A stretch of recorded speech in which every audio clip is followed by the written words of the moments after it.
எகிப்திலே எல்லாரும் சேர்ந்து ஆராதனை பண்ணுங்க. எகிப்துங்கிறது பாவ அடிமைத்தனத்தை குறிக்கும். அங்க வச்சு அவருக்கு பலி செலுத்தினா அவருக்கு பிடிக்காது, அருவருப்பானது. ஏன்னா அது அவங்களோடதான் எடுத்து கொடுக்குற மாதிரி தேவன் நினைப்பாரு.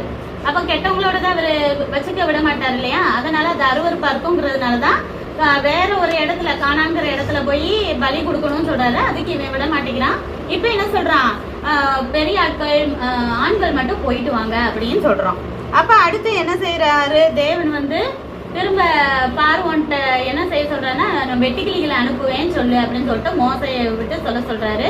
அவன் கேட்கவே இல்லைன்னா இப்ப என்னது தேசம் ஃபுல்லா என்ன வந்துருச்சு, வெட்டுக்கிளிகள் வந்துருச்சு. வெட்டுக்கிளி வந்தா என்ன ஆகும், வீடு ஃபுல்லா வெளிய பயிறு வயல் நிலத்துல எல்லா இடத்துல வெட்டுக்கிளி வந்தா என்ன ஆகும், வெட்டுக்கிளியை கையில கிச்சுமா, அது கடிக்குமான்னு தெரியல. ஆனா பயிறு எல்லாத்தையும் சாப்பிட்டுச்சான். ஒரு பச்சை இலை கூட மிச்சம் இல்லையா. ஆனா இது நடக்கிறது எல்லாமே எகிப்துல மட்டும்தான் நடக்குது. இஸ்ரேல் ஜனங்கள் இருந்த கோசேன் நாட்டுல ஒரு வாதை கூட வரல. கல்மழையோ கொள்ளை நோய்களோ எந்த ஒரு வாதையும் தன் ஜனங்களுக்கு வராம தேவன் பாதுகாத்து கொண்டார்.